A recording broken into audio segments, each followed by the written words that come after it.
अगर आपने हमारे यूट्यूब चैनल को अब तक सब्सक्राइब नहीं किया है तो आपको यहाँ सब्सक्राइब बटन दिख रहा है, इस पर आप क्लिक कीजिए और हमें सब्सक्राइब कर लीजिए और उसमें एक नोटिफिकेशन बेल आ रहा है, इसे भी आप इनेबल कर दीजिए।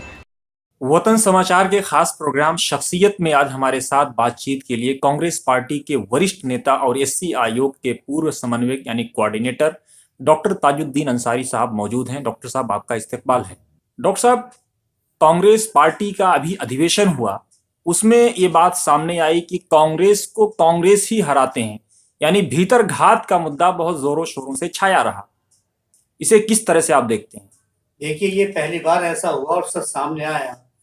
राहुल जी ने जब इसकी कमान संभाल ली कांग्रेस पार्टी की, तो पहली बार ये मुद्दा सामने आया कि कांग्रेस को कांग्रेस ही हराती है।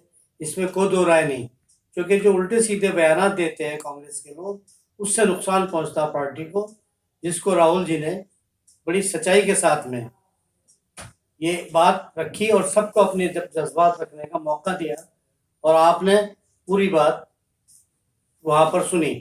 डॉक्टर साहब, ये बात तो रही कि कांग्रेस को कांग्रेस हराता है, लेकिन अहम सवाल ये है कि कांग्रेस पार्टी जो जीत के ट्रैक से, पटरी से उतर चुकी है और भारतीय जनता पार्टी हमेशा उस पर एक हमलावर के रूप में रहती है, उसे किस तरह से आप देखते हैं? देखिए, मैं मुबारकबाद देना चाहता हूं जनाब राहुल गांधी जी को कि उन्होंने रजवाड़ा कल्चर खत्म कर दिया कांग्रेस पार्टी से, रजवाड़ा कल्चर खत्म कर दिया। और दूसरी बात कि उन्होंने तमाम आम पब्लिक के मिलने के लिए जो टाइम दिया, वो बहुत बड़े बधाई के पात्र है।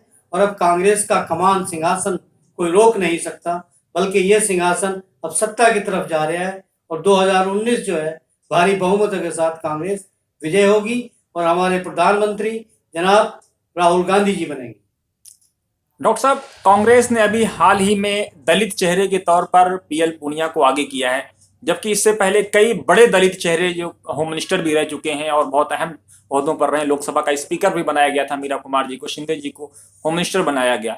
लेकिन इस वक्त बड़े दलित चेहरे के तौर पर पीएल पूनिया साहब सामने आ रहे हैं, उसे किस तरह आप देखते हैं? देखिए जनाब, पीएल पूनिया जी का जहां तक ताल्लुक है कि वो एक ऐसा हिंदुस्तान का वाहिद राजनेता है जिसने कमीशन में रहते हुए भी बड़ी ईमानदारी और सच्चाई का साथ दिया और इतना जबरदस्त 2 बार आप रहे। और लोकसभा जहां से वो लड़ते हैं बाराबंकी से, वहां 5 कॉलेज उन्होंने बनवाए और उनका दरबार हमेशा खुला रहता है। किसी भी समाज का, किसी भी जगह का आदमी, कोई भी दुखियारा अगर उनके पास आता है तो पीएल पूनिया हमेशा उसकी मदद के लिए आगे खड़े होते हैं। क्या पीएल पूनिया कांग्रेस के भविष्य के तौर पर आप देखते हैं, दलित चेहरे के तौर पर? बिल्कुल, यकीनी तौर पे दलित चेहरा अगर कोई मजबूत चेहरा है तो वो पीएल पूनिया ही है। पिछले दिनों आपने कांग्रेस में रजवाड़ा कल्चर को लेकर कई गंभीर सवाल खड़े किए थे, तो आपको लगता है कि क्या उस बयान का इतना बड़ा असर हुआ कि कांग्रेस के अधिवेशन में वो बात सामने आई? बिल्कुल, वो जो बात अधिवेशन में सामने आई, मैंने सच्चाई को बयान किया था और हकीकत बयान की थी कि जब 4-4 महीने, 3-3 महीने जो पदाधिकारी थे उनको मिलने का टाइम नहीं मिलता था। यही बात राहुल जी ने वहां पर कही और बाकी लोगों ने भी कही। ये सच्चाई है। आज राहुल गांधी जी ने, जो आम आदमी ये कहने के लिए तैयार है कि हर मंगलवार को जाकर के मिलने राहुल जी से मुलाकात करनी है। डॉक्टर साहब, अभी जो है सपा, बसपा और कांग्रेस का गठबंधन हुआ है। खबर यह है कि अजीत सिंह भी उत्तर प्रदेश में लड़ेंगे। ये चारों पार्टियां, कितना बड़ा गठबंधन ये, किस तरह आप देखते हैं? देखिए, ये गठबंधन जो है ये उन फिरका परस्त ताकतों के खिलाफ है जिन्होंने, हिंदुस्तान जब आज़ाद हुआ था उस वक्त भी इन्होंने अंग्रेज़ों की मुखालफतें नहीं की थी, बल्कि साथ रहे थे। और ये गठबंधन सपा, बसपा और कांग्रेस, इन्होंने जो ये गठबंधन बनाया है, ये उन्हीं मनुवादी ताकतों के खिलाफ गठबंधन है और इसका बहुत बड़ा एक पैटर्न जाएगा इस तरीके से कि वहां पर अब तो आप ये देख लीजिएगा कि खुद पार्टी के अंदर भी जो लोग गोडसे की अपना इज्जत करते थे, गोडसे जिंदाबाद के नारे लगाते थे, अब तो उन्हें भी समझ आ गई है, वो गोडसे मुर्दाबाद के नारे लगाते हैं। जैसे एक प्रोग्राम में मैंने देखा, संबित पात्रा जी उस प्रोग्राम में मौजूद थे, अब तो गोडसे मुर्दाबाद के भी नारे लगने लगे। तो क्या आप ये मानते हैं कि ये गठबंधन जो है देश को बचा लेगा?